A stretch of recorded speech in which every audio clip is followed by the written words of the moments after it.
My fiancée let her best friend disrespect me in my own house while living off my money. Then she gave me an ultimatum: apologize or leave. So I said, you have it coming, and ended everything. I, 32, male forensic accountant in Austin. Think financial detective meets courtroom assassin. When companies cook their books or spouses hide assets, I'm the guy who finds every dirty secret and presents it so clearly that even the biggest scumbags can't weasel out. My specialty is asset tracing and financial reconstruction. I've exposed everything from Ponzi schemes to divorce fraud, helping clients recover millions in stolen wealth.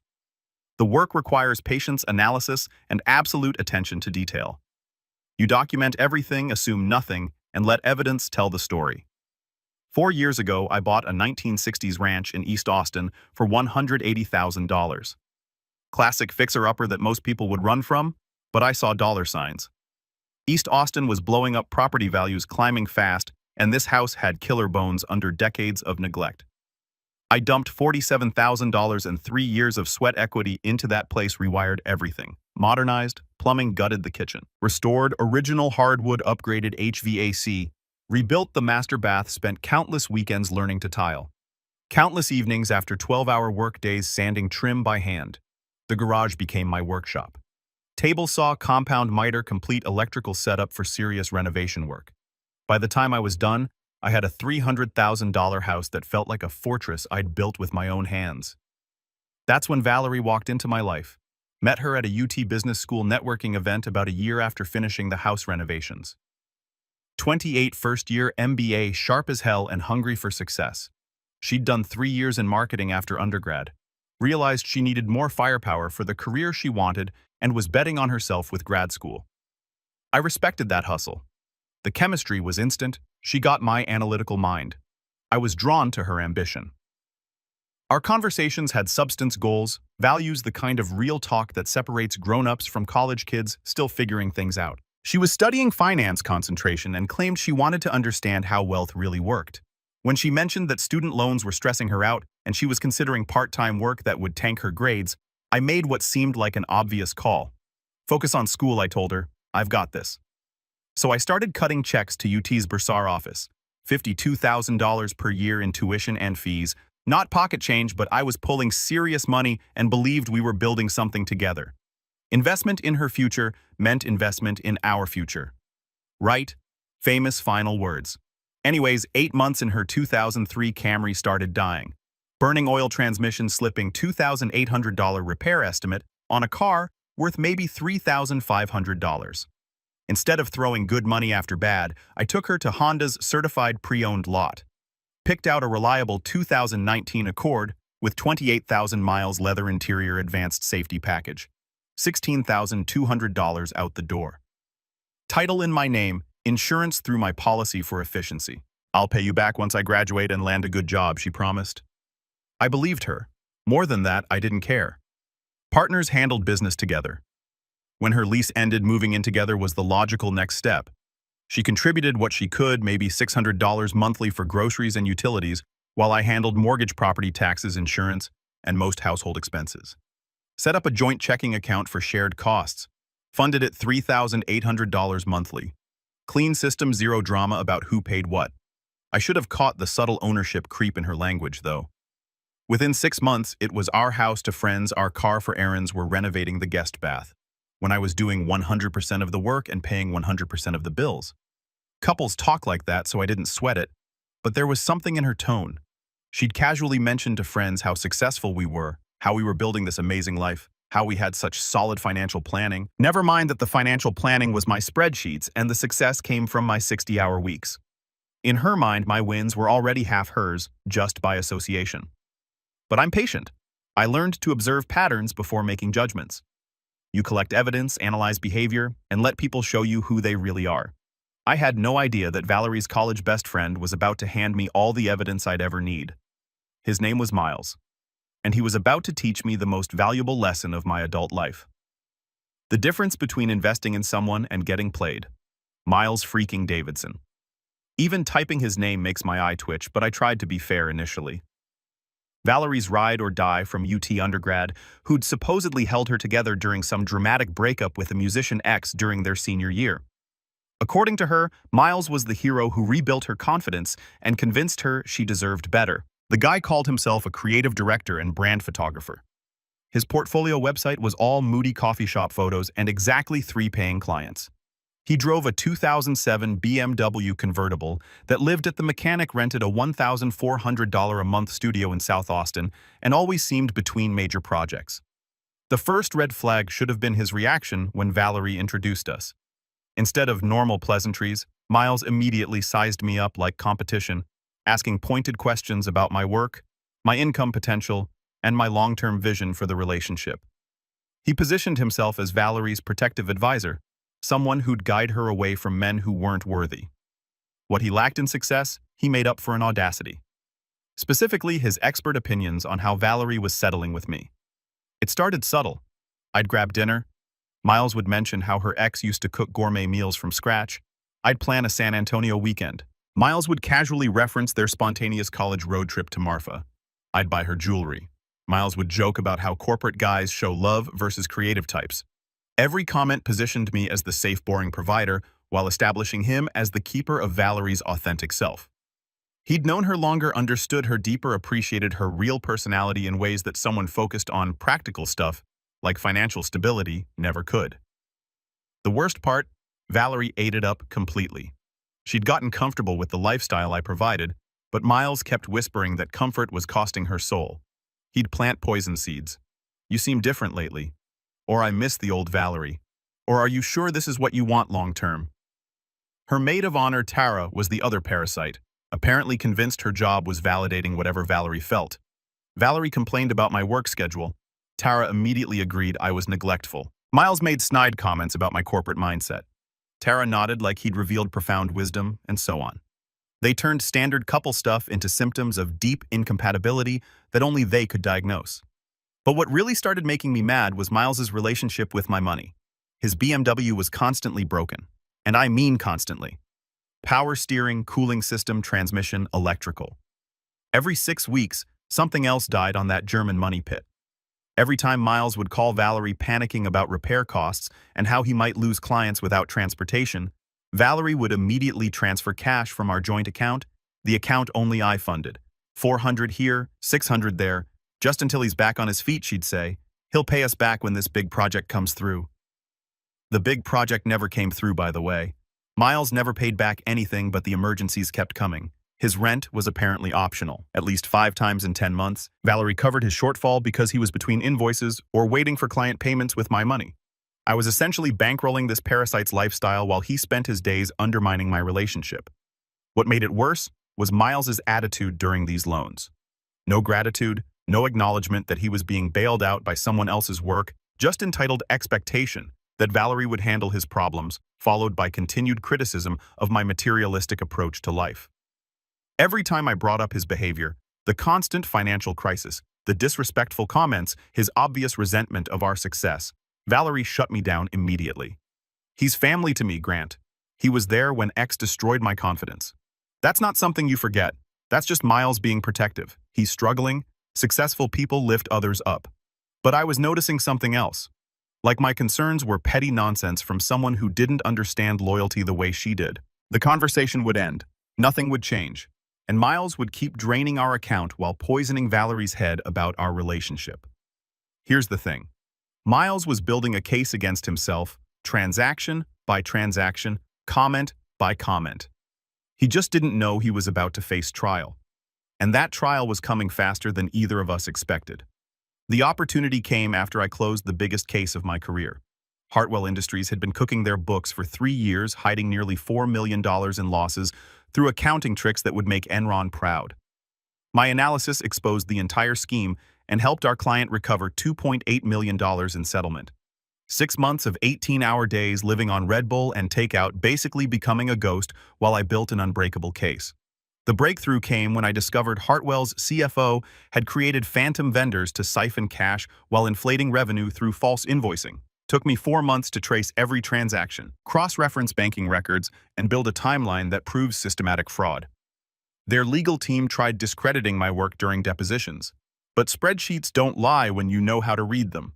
But we crushed them, and my success fee was substantial enough that I could finally enjoy the fruits of grinding like a maniac. So I decided to throw a celebration worthy of the milestone, not just dinner out, the kind of evening that marks real achievement. I wanted to share it with people who mattered. Billy, my best friend since college, who helped renovate the house. Liam and David from my firm, who covered my back during the case. Bella and Tom, our couple friends who understood why I disappeared for half a year. Invite whoever you want, I told Valerie. This is as much about us as the case. Her eyes lit up when I mentioned the $2,500 budget. She immediately went full luxury mode, premium steaks from Salt and Thyme, professional flower arrangements, top-shelf beverages for the refreshment station. Grant, this is our moment to really show people who we are, she said. And that phrase, our moment, hit wrong. This was my professional win, but in her mind it was already about her social status. The grocery list alone cost $800. She wanted specific wines to pair with each course. Artisan bread from that expensive bakery downtown. Imported cheese selection for appetizers. I watched her plan this celebration like a society hostess, not someone honoring their partner's career milestone. I went along with it anyway. Spent the week prepping. Billy helped set up sound and lighting. I planned a killer menu. Dry-aged ribeyes, farmer's market vegetables, homemade pasta starter dessert spread that could feed an army. Every detail perfect. Fresh flowers throughout good music, the kind of atmosphere that makes people want to stay and actually connect.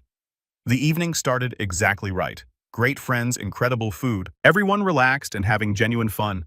For the first time in months, I was actually unwinding and enjoying what I'd earned.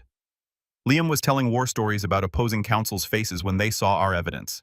Bella was admiring house renovations she hadn't seen. It was the kind of night that reminds you why you grind so hard. Then 40 minutes after everyone else arrived, Miles showed up. He didn't knock, just used Valerie's key like he owned the place. No apology for being late, no acknowledgement this was my celebration. He surveyed everything with that calculating look of someone pricing out your success. Then headed straight for the refreshment station, where I'd opened premium beverages specifically for the occasion. Nice setup, Grant, he said, pouring himself a generous portion of expensive drinks. Really shows what you can accomplish when you prioritize the right things. The way he said right things like earning money was morally questionable made my jaw clench, but I kept my composure. Professional habit. Miles immediately started his usual performance about the difference between people who create value and people who extract it. Positioning himself as the tortured artist surrounded by sellouts, the authentic creative in a room full of people who traded souls for paychecks. My friends were shooting him looks that could melt steel. But I stayed quiet and played gracious host. Because here's what he didn't understand about me. He was about to give me everything I needed to end this permanently.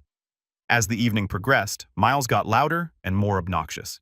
He'd appointed himself the night's social commentator, holding court about everything from commodification of creativity to spiritual emptiness of pursuing financial success.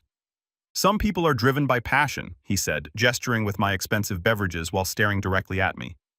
The need to create something meaningful. Others are more practical. He pronounced practical like a character flaw.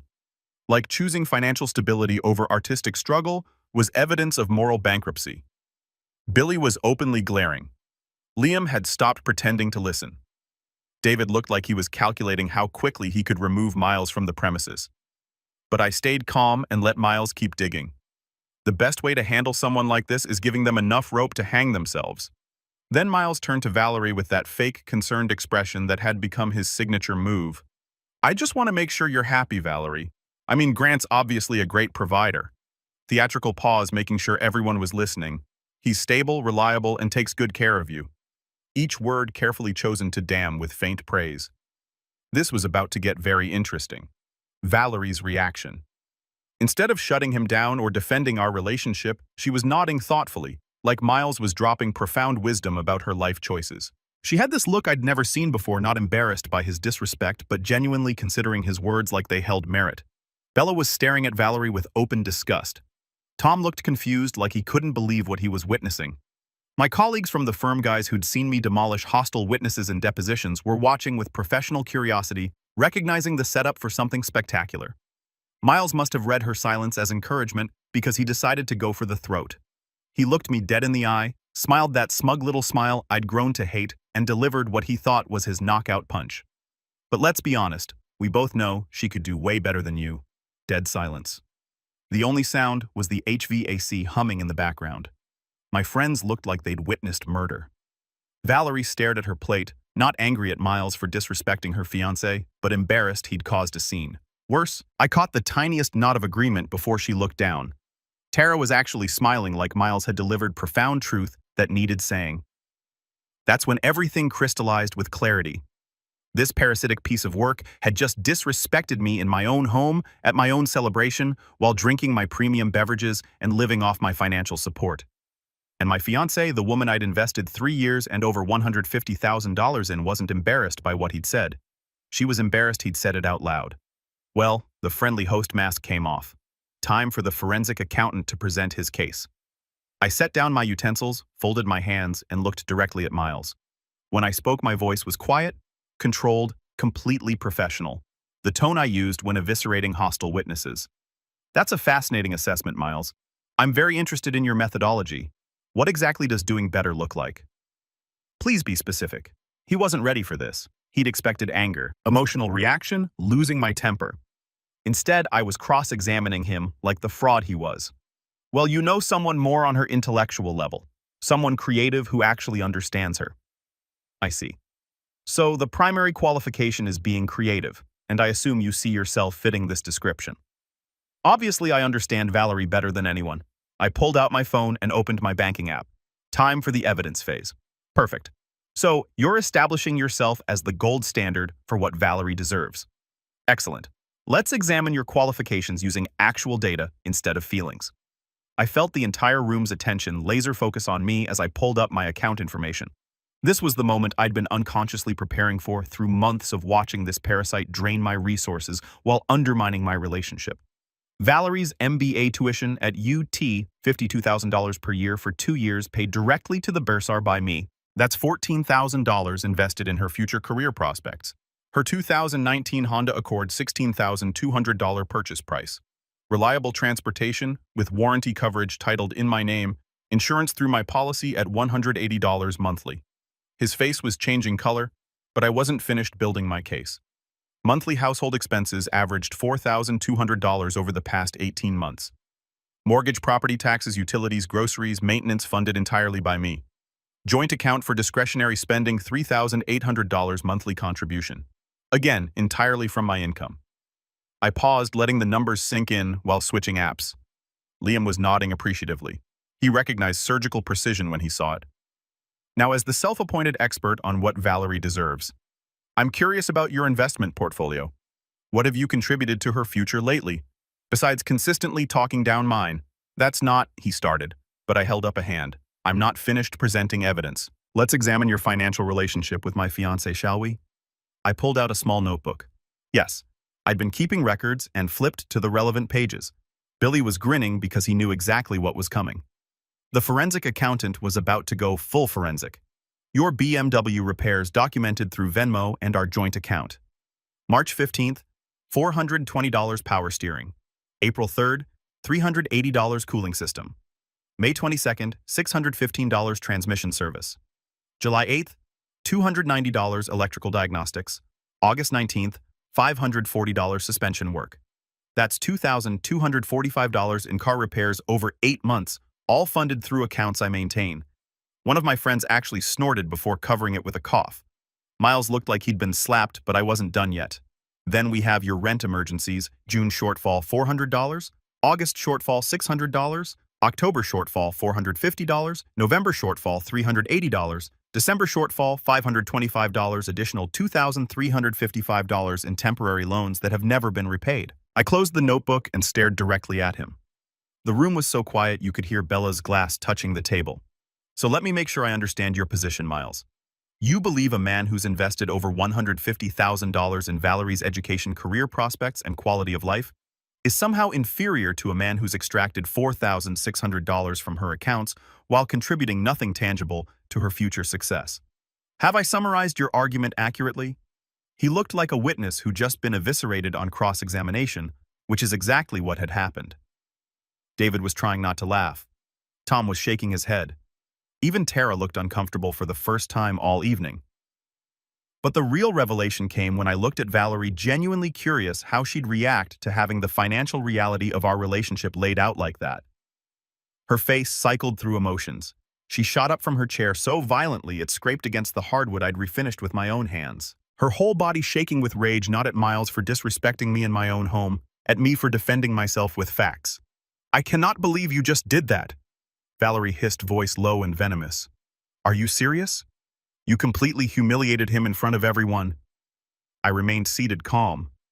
"No, Valerie, he humiliated himself. I simply presented documented evidence in response to his assessment of our relationship." "This isn't a courtroom, Grant," her voice rising, getting shrill. "This is supposed to be our home." The way she said our home like she had equal claim to something she'd never contributed a dollar toward summed up everything wrong with our relationship dynamic. Our home that he just disrespected me in while drinking premium beverages I paid for and benefiting from financial support I provide. She wasn't hearing it. She was locked into defending Miles exactly as always. Except this time the mask of polite disagreement was completely off. Miles is the only person who actually sees me for who I am. You just see me as some investment spreadsheet.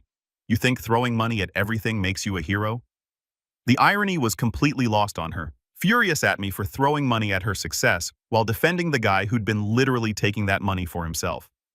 My friends were watching this meltdown with fascination and horror. Bella looked disgusted. Billy was recording everything on his phone. Smart man. Liam was taking mental notes like he was witnessing evidence for a future case. "That's enough!" She was screaming now, completely unhinged. "I'm tired of your rational discussions and logical analysis and way of handling everything." She turned to face the room. My friends, my celebration, my achievement, like addressing a jury that would surely side with her against my unreasonable behavior. "This is exactly what I'm talking about. Everything has to be a transaction with you. Everything analyzed and categorized and filed away like one of your cases." I could see my friends exchanging glances. They were witnessing something I'd never seen. The real Valerie who emerged when challenged about her choices and forced to confront reality. Miles was standing behind her, like a wounded puppy, looking uncomfortable but not retreating. He'd lit this fire and was content to let her burn everything down, defending his position. You want everything documented and justified and proven. You can't just accept that some things are about feelings and loyalty and what Valerie taking money from my accounts to support someone who actively disrespects our relationship. That's when she pulled out the nuclear option. She straightened to full height, looked around ensuring everyone was watching, and delivered her ultimatum with supreme confidence of someone who'd never faced real consequences. "I'm done with this BS. Grant, you apologize to Miles right now for what you just did, or we are overfinished done." Her voice got louder with each word, building to some dramatic crescendo that would force me to capitulate. She actually smiled, delivering that final threat. Convinced, she just played her winning hand. The room held its breath. In that moment of absolute silence, I experienced the most clarifying moment of my adult life. She was standing there at my celebration in my house, demanding I apologize to the man who just insulted me while living off my financial support. But more than that, she was so convinced of her own importance, so certain of her leverage, that she believed she could deliver an ultimatum and watch me fold like a weak hand. She thought I needed her more than she needed me. Well, she's dead wrong. The love I'd felt for her didn't just die in that moment. It was executed publicly in front of witnesses, replaced by something much colder and far more dangerous. Complete clarity about who she really was and what our relationship had actually been. I looked at her with the detachment I reserved for hostile witnesses and smiled. Not angry, not hurt, just amused by someone who'd fundamentally miscalculated their position. "Then over it is, sweetheart." I stood up, calmly, picked up my drink, and walked into the kitchen, leaving her standing in the silent dining room next to the man she'd chosen to defend. Behind me, I heard her gasp. Sharp, shocked intake like she'd been physically struck. For the first time in our entire relationship, someone hadn't done exactly what Valerie wanted. Sounds of shuffling chairs and uncomfortable murmurs followed me into the kitchen. But I didn't look back. I was already mentally organizing the next phase. Because when someone shows you who they really are and forces you to choose between self-respect and compliance, there's only one rational choice. She left with Miles that night. In her mind, she'd thrown down the ultimate challenge and was waiting for me to come crawling back with apologies and promises to never question her judgment again. She had no idea what was coming. For 3 weeks, I went full ghost mode. No calls, no texts, no responses to voicemails that started confident and demanding, but grew increasingly panicked as days passed. But I wasn't sulking or wallowing. I was working with the precision that made me lethal at my job. The first weekend, I packed every single thing Valerie owned. Not angrily, not vindictively, just efficiently like closing a case file. Clothes, books, toiletries, pictures, decorative items, kitchen gadgets. Everything went into clearly labeled boxes stacked neatly in the spare room and photographed for documentation. Billy came over Saturday to help change locks and reset security codes. $340 in 2 hours. Best money I'd ever spent. While the locksmith worked, I began making calls that would fundamentally alter Valerie's trajectory. Call number 1 UT's bursar office explained that due to personal circumstances, I'd no longer be making tuition payments for Valerie effective immediately. Her spring semester payment, $26,000, was due in 18 days. They noted the change and mentioned failure to pay would result in automatic withdrawal and academic hold. Call number 2, my firm's managing partner explained conflict of interest and requested Valerie's removal from our summer internship program. The $28 per hour position with potential full-time offer was reassigned within 48 hours. Call number 3, insurance company, removed Valerie from my auto policy immediately. Wouldn't affect her driving the Honda yet, but would complicate her life when she tried getting coverage. The final call, credit card company removed Valerie as authorized user requested physical cards deactivated. I also contacted my attorney to draft formal documentation terminating our cohabitation agreement and establishing clear ownership of all jointly held assets. Every transaction, every payment, every investment needed an official record for potential legal challenges. Then I composed one text engagement ring, return requested within 10 calendar days, followed with formal letter via certified mail because documentation matters when dismantling someone's lifestyle. Finally, I reclaimed my Honda Accord. Title in my name, payments from my account. Valerie no longer insured. Found it at Miles's complex and had it towed to my driveway. Perfectly legal, completely justified. But Valerie wasn't going quietly. The voicemail started day 2 and I saved every single one for potential evidence. Day 2. Grant, this is ridiculous. You're acting like a child. Call me back so we can handle this like adults. Day 4. You can't just steal my car. That's my car. I have places to be. Call me immediately. Day 7. Grant. The bursar's office called. There has to be some mistake. They're saying my tuition payment was canceled. Call me right now. Day 10. This is insane. You're destroying my life over nothing. Nothing. Call me or I'm coming over. Day 12. Please, Grant. I know you're hurt, but we can work this out. I know you love me. Don't throw away 3 years over one stupid fight. Day 16. I'm coming to get my things. You can't keep them hostage. The progression from entitled demands to desperate bargaining was textbook. I'd seen it before when cornering financial fraudsters. First denial, then anger, then panic. As reality set in, every dollar I'd spent on Valerie was predicated on our partnership and shared future. She'd taken a sledgehammer to that partnership, so financial support stopped. Simple cause and effect. But she had lived her entire adult life in a world where consequences were things that happened to other people. She was about to learn this was no longer the case. Exactly 3 weeks after the dinner party, my security system alerted someone at the front door. I pulled up the camera feed, and there she was. Valerie looking haggarded and panicked as her key refused to work in the new lock. She rang the bell. I took my time answering because I wanted her to experience the full weight of what over actually meant. I opened the door, but kept the security chain engaged. She looked terrible, righteous anger, replaced by desperation and several nights of poor sleep. But underneath the panic, I could still see that familiar entitlement burning in her eyes. Grant, we need to talk. Nope, we really don't. You made your choice 3 weeks ago. You demanded I apologize to your friend or end our engagement. I chose to end it. Conversation's over. You can't throw away 3 years over one fight. It wasn't a fight. You gave me an ultimatum. I accepted your terms. That's what over means. I could see panic setting in as she realized I wasn't bluffing or playing games for her attention. This was real and permanent. But what about school, the internship? Everything we planned? What about it? Your spring tuition was due 3 days ago. I assume you and Miles figured out alternative funding since he's so much better for you. Color drained from her face completely. You didn't pay it. Why would I? You ended our engagement. My investment in your future ended with it. Grant, you can't do this to me. I'm not doing anything to you. I'm simply no longer doing things for you. There's a difference. You made a choice.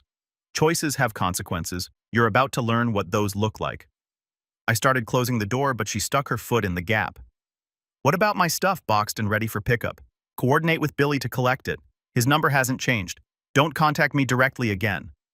That's when she completely lost what remained of her composure. She started screaming, not crying, but screaming with pure rage. This is insane. You're destroying my life because your ego got bruised. I opened the door wider and looked at her calmly. She was spiraling and I wanted to see exactly how far down she'd go. You think you can cut me off like I'm nothing? Like 3 years means nothing. I deserve better than this. You're absolutely right, I said quietly. You do deserve this. That's when she went nuclear, screaming obscenities loud enough for the entire neighborhood to hear. She tried pushing past me into the house, stumbling when I stepped back. This is my house too. I live here. You can't lock me out. You lived here. Past tense? You never owned anything here, never paid for anything here, and forfeited your right to be here when you chose Miles over me. She completely broke down, not with sadness, but with entitled rage of someone who'd never been denied anything. I'll sue you. I'll get a lawyer. I'll take everything. I actually laughed, which pushed her over the edge completely. With what money sue me? For what, ending financial support after you ended our engagement? Good luck finding a lawyer who will take that case. She made one final attempt to force entry before giving up and storming off to her Uber. But she wasn't done. Over the next 6 weeks, she tried everything, sent mutual friends to reason with me about destroying an innocent woman's future, had Tara call crying about how I was being cruel and vindictive, even had Miles call Miles to tell me I was unreasonable, and Valerie made a mistake but didn't deserve this. She showed up at my office twice, both times resulting in security escorts and incident reports. Tried following me in the parking garage until I called police. Sucks to suck, but each escalation made things worse for her. The restraining order was granted easily after I presented comprehensive documentation of her harassment pattern, but the real destruction was just beginning, and it was all her own doing. Valerie had to withdraw from UT 4 months before graduating with her MBA. Turns out Miles's headshot business couldn't generate $26,000 overnight. Shocking. Student loan debt remained. $73,000 accumulated over 2 years plus interest. Now she had no degree, no career prospects requiring an MBA, and a 3-year gap in professional work history. The internship I'd arranged, typically leading to $95,000 full-time offers, went to another candidate who's now making bank and building a solid career foundation. Valerie was not. She had to move in with Miles because she couldn't afford anything alone. But getting everything you think you want sometimes comes with unexpected costs. Miles had spent years painting himself as the romantic, creative alternative to boring, practical me. Now he was stuck with a bitter, angry woman who blamed him daily for destroying her future, while expecting him to provide the financial stability he'd spent years criticizing. But I wasn't finished with Miles yet. When you're a forensic accountant who's watched someone drain your accounts for over a year, you notice patterns. Let's say our hero had very interesting patterns that got my attention. All those emergency repairs and rent payments. Miles always insisted on cash, said he didn't trust banks, and preferred keeping things simple. What he actually preferred was keeping transactions official records. So I did what I do professionally. Followed the money trail. Miles had been running his photography business completely under the table for years. No business license, no tax reporting, no legitimate structure, just cash payments that never appeared on tax returns over 4 years that represented substantial unreported income.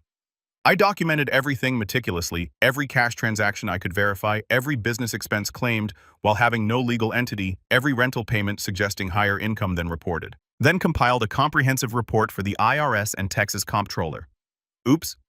I also discovered his lease specified single occupancy only. No overnight guests for more than 14 consecutive days. Having Valerie move in permanently violated his lease agreement and could result in immediate eviction. The beauty of targeting someone like Miles is his entire lifestyle was built on cutting corners and avoiding legitimate responsibility. When actual consequences caught up, everything collapsed. The IRS audit hit Miles first. Turns out, when you've been dodging taxes while living beyond reported means, the government takes that personally. Miles suddenly faced back taxes penalties and interest totaling over $31,000 more than his legitimate annual income. His landlord initiated eviction proceedings for lease violation. He tried lying his way out, but I'd provided photographic evidence of Valerie's permanent residence. Several photography clients received letters from the state investigating unlicensed business operations. Word spread quickly that hiring Miles might bring legal complications. Within 10 weeks, the guy lost his apartment, most of his client base, and faced crushing tax debt with no way to pay. Supporting an angry student who constantly reminded him he destroyed her future suddenly seemed less appealing. He abandoned Valerie 2 weeks before eviction just disappeared while she was at her new retail job, leaving household debt and a note about needing space to figure things out. The engagement ring was never voluntarily returned. I filed in small claims, court got judgment, and had her wages garnished until the $4,800 ring was repaid with interest. Took 11 months, but I recovered every penny. 4 months after garnishment satisfaction, a lawyer contacted me about Valerie's lawsuit for financial abuse and emotional distress. The attorney dropped her case after reviewing my documentation and the recording of her breakdown at my door. Turns out, voluntary financial support during relationships doesn't create legal obligation, and you can't claim distress from someone enforcing consequences you demanded. Now, last I heard through mutual friends, Valerie works retail management and lives with roommates near the interstate. She still tells anyone who will listen that I'm a controlling monster who manipulated finances to trap her, and Miles was a coward who abandoned her when she needed him most. Too bad. Miles moved back with his parents in Houston and works at a corporate portrait studio for $18 an hour.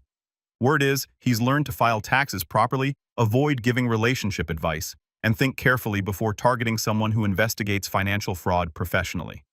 My friends still reference that dinner party. They call it the night Grant went forensic. Billy had it printed on a shirt. I didn't do this for revenge, though. I admit the results were satisfying. I did it for self-respect and basic accountability. That's what over actually means.